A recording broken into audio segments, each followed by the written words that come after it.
नमस्कार, मी Gautam Kamble. GK news मराठीमध्ये आपलं सर्वांचं स्वागत. तुम्ही पाहत आहात महाराष्ट्राच्या कुशीतलं जीके न्यूज मराठी.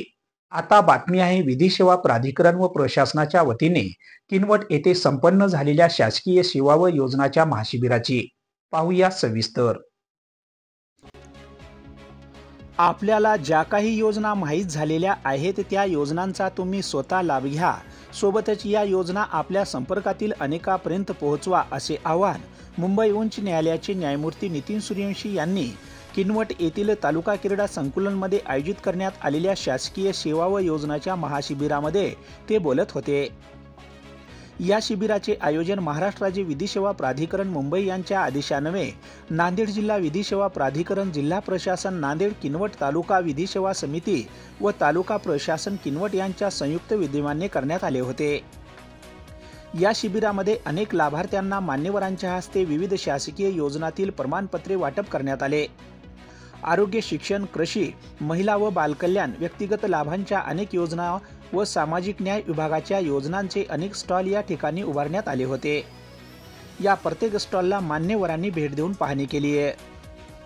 मुंबई उच्च न्यायालयाचे न्यायमूर्ती नितीन सूर्यवंशी, न्यायमूर्ती शैलेश ब्रह्मे, प्रमुख जिल्हा व सत्र न्यायाधीश सुरेखा कोसमकर, पोलीस अधीक्षक अविनाश कुमार, अपर जिल्हाधिकारी पांडुरंग बोरगावकर, सहाय्यक जिल्हाधिकारी तथा प्रकल्प अधिकारी मेघना कावली, जिल्हा विधी प्राधिकरणाच्या सचिव दलजीत कौर जज, तहसीलदार श्रीमती शारदा चोंडेकर, मुख्य अधिकारी अजय कुरवाडे यांची यावेळी उपस्थिती होती.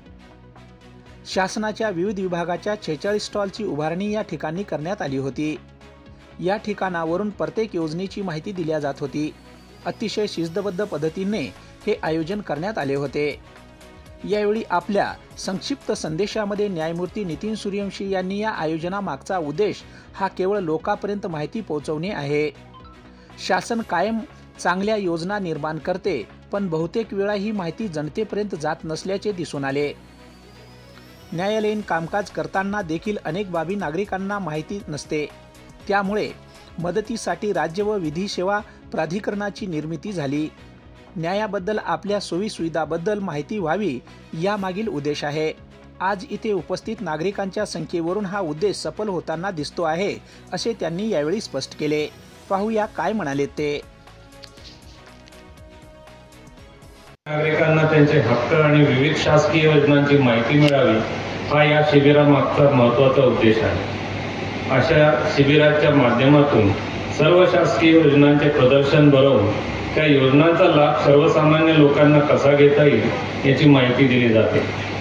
या महाशिबिराद्वारे सामान्य लोकांना, विशेषतः वंचित आणि उपेक्षित समुदायांना मोफत कायदेशीर सल्ला आणि मदत दिली जाते.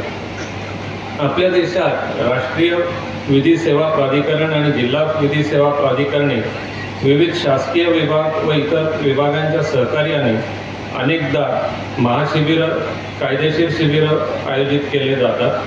अशा शिबिरांमार्फत अनेक सेवा दिल्या जातात. विवाद सोडवण्यासाठी मध्यस्थी व कायदेशीर हक्क आणि हक्कांबाबत जागरूकता निर्माण केली जाते. या शिबिराचे महत्त्वाचं उद्दिष्ट म्हणजे उपेक्षित समुदायांना सक्षम करणे आणि लोकांना कायदेशीर सेवा व इतर शासकीय योजनांची माहिती देणे. या शिबिरामुळे अनेक फायदे असे होतात की आर्थिक दुर्बल घटकातील लोकांना कायदेशीर सेवा मिळतात, वैकल्पिक विवादांचे निराकरण होऊन न्यायालयीन प्रकरणांचा भार कमी होतो आणि उपेक्षित समुदायांना त्यांचे हक्क व शासनाच्या लोककल्याणकारी योजना सांगून त्याचा फायदा घेण्यासाठी एक व्यासपीठ दिलं जातं. आपल्या समाजात बरेच लोक असे असतात की ज्यांना आपल्या हक्कांबद्दल माहिती नसते व ते हक्क आपल्याला कसे प्राप्त होतील यासाठी त्यांना पुरेसे ज्ञान नसते. आजचे महाशिबिर अशा लोकांसाठी एक व्यासपीठ आहे, ज्यामुळे त्यांना त्यांच्या कायदेशीर हक्कांबरोबरच शासनाच्या विविध लोककल्याणकारी योजनांची माहिती मिळणार आहे. या शिबिराचा अजून एक उद्दिष्ट असा आहे की सर्वसामान्य नागरिकांना त्यांच्या हक्क व अधिकारांबाबत जागृत करणे, तसेच विविध शासकीय उपक्रमांबाबत माहिती देणे. या कार्यक्रमाचा मूळ केंद्रबिंदू हा सर्वसामान्य गावात राहणारा माणूस आहे. शासन विविध कार्यक्रम, योजना व विविध प्रकारच्या सोयी सर्वसामान्य नागरिकांसाठी राबवत असते. परंतु बऱ्याच वेळेला त्याची माहिती त्यांना नसते. म्हणूनच असा कार्यक्रम तुमच्या गावात होणे गरजेचे होते. माझ्या मते या शिबिराचा उपयोग वंचितांना सक्षम बनवण्यासाठी मुख्यत्वे झाला पाहिजे. सर्व शासकीय कल्याणकारी योजना या अंतिम घटकापर्यंत पोहोचल्या पाहिजेत.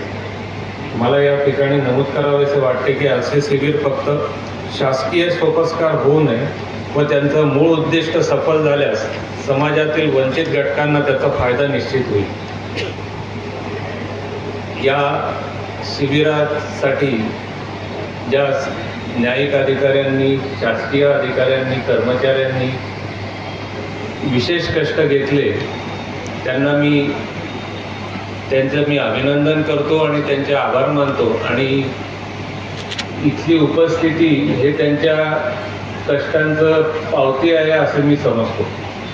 आपण सर्वांनी या शिबिराला मला निमंत्रित केले त्याबाबत मी आपला आभारी आहे. या कामात जे सर्व सरकारी अधिकारी व कर्मचारी शिबिरात सर्वोत्तम दर्जाचे कार्य करावे अशी मी अपेक्षा व्यक्त करतो.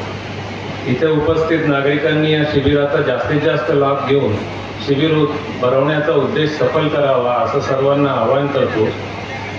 आपल्या सर्वांच्या सहकार्याने हा मेगा महाशिबिर फलद्रूप होईल याची मला खात्री आहे. धन्यवाद. जय हिंद, जय महाराष्ट्र. न्यायमूर्ती शैलेश बर्मे यांनी देखील यावेळी संबोधित केले. ते म्हणाले, शासनाच्या योजना तळागाळापर्यंत पोहोचू शकत नाही, त्यामुळे अनेक लोक शासकीय योजनेपासून वंचित राहतात. त्यांना त्यांचा फायदा होत नाही. एका छताखाली सर्व योजना उपलब्ध व्हाव्यात व लाभार्थ्यांना त्यांचा फायदा व्हावा आणि लाभ व्हावा ही या योजनेमागची भूमिका आहे. मला आनंद आहे की 46 स्टॉल आज लावण्यात आले आहे.